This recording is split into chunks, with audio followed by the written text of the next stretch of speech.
बाकी भाषा को मैंने महज किताबों में रखा। बाकी भाषा को मैंने महज किताबों में रखा, किंतु भाषा हिंदी को अपने भाव में रखा, अपने भाव में। आप सभी को एक बार हिंदी दिवस की ढेर सारी शुभकामनाएं। हिंदी जिसकी समृद्धि, विकास, प्रोत्साहन के लिए आज हमारे पूरे समूचे राष्ट्र में हिंदी दिवस मनाया जा रहा है। तो हिंदी की हम बात करें तो मात्र कोई एक भाषा नहीं है, हिंदी है तो क्या, हम भारतीयों की एक भावना। हिंदी समृद्धि है, धरोहर है, हम भारतवासियों की एक पहचान है।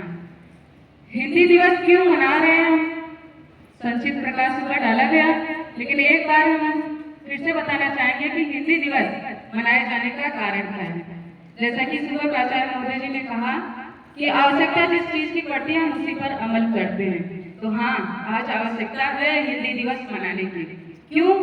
क्योंकि हिंदी को जो अस्तित्व, जो पहचान मिलनी चाहिए अपने देश में, वहाँ हिंदी बोलने वाले लोगों के बीच में वो नहीं मिल पा रहा है। और इसीलिए हिंदी दिवस का मनाया जाना अति महत्वपूर्ण हो जाता है। हिंदी दिवस क्यों मनाया जाता है, कब से मनाया जाता है? तो इसका जवाब है कि राजभाषा हिंदी, इसको राजभाषा का दर्जा कब दिया गया?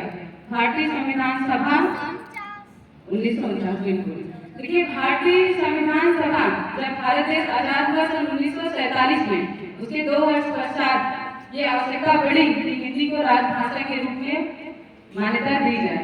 तो संविधान सभा ने 14 सितंबर 1949 को हिंदी को राजभाषा, आधिकारिक भाषा के रूप में मान्यता दी। और इसके प्रचार प्रसार, इसको बढ़ावा देने के लिए राष्ट्रभाषा प्रचार समिति वर्धा के अनुरोध से सन 1953 से प्रत्येक वर्ष समूचे राष्ट्र भारत देश में 14 सितंबर को हिंदी दिवस के रूप में मनाया जाता है। हिंदी, जैसा कि हमने बताया कि एक भावना है, तो भावना मात्र एक दिन के लिए हमारे हृदय में आना चाहिए या पूरे प्रत्येक वर्ष 365 दिन आना चाहिए।